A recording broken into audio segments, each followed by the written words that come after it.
We'll do our best, Mr. Grindelwald.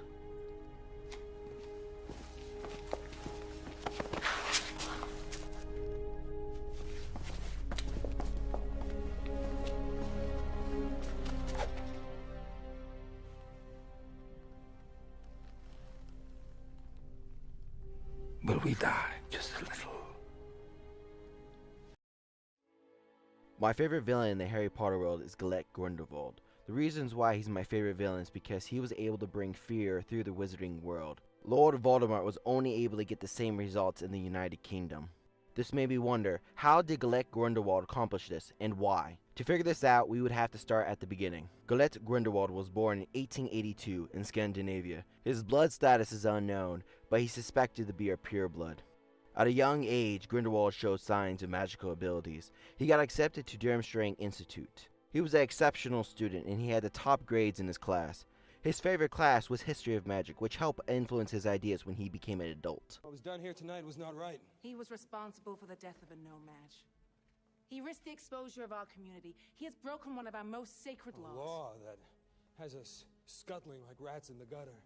A law that demands that we conceal our true nature. A law that directs those under its dominion to cower in fear lest we risk discovery.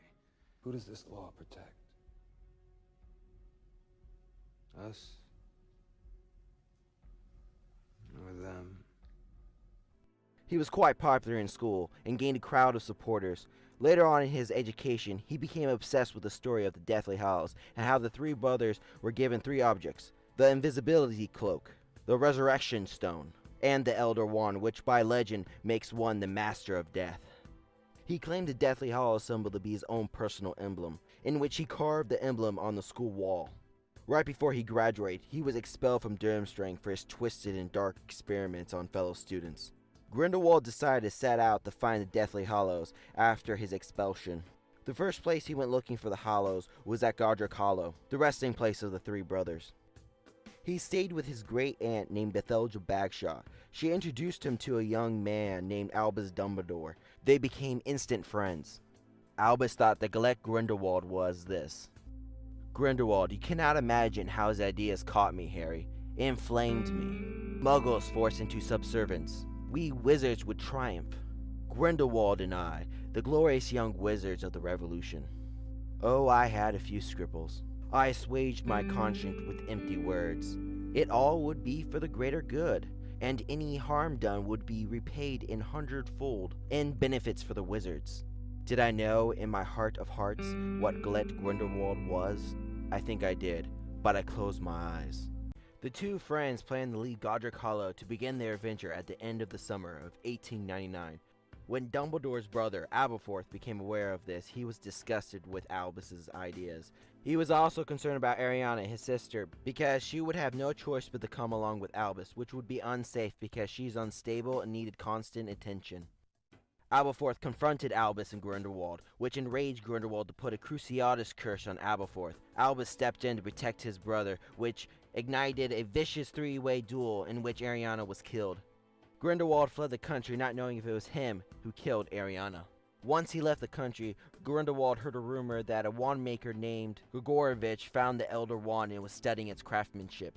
Grindelwald broke into Gregorovich's workshop, stunned him, and stole the Elder Wand. Once the wand was in his control, he started his revolution in Europe and in America. Years later, Grindelwald had a vision about a powerful Obscurus that would help him with his plans to end the international status of secrecy.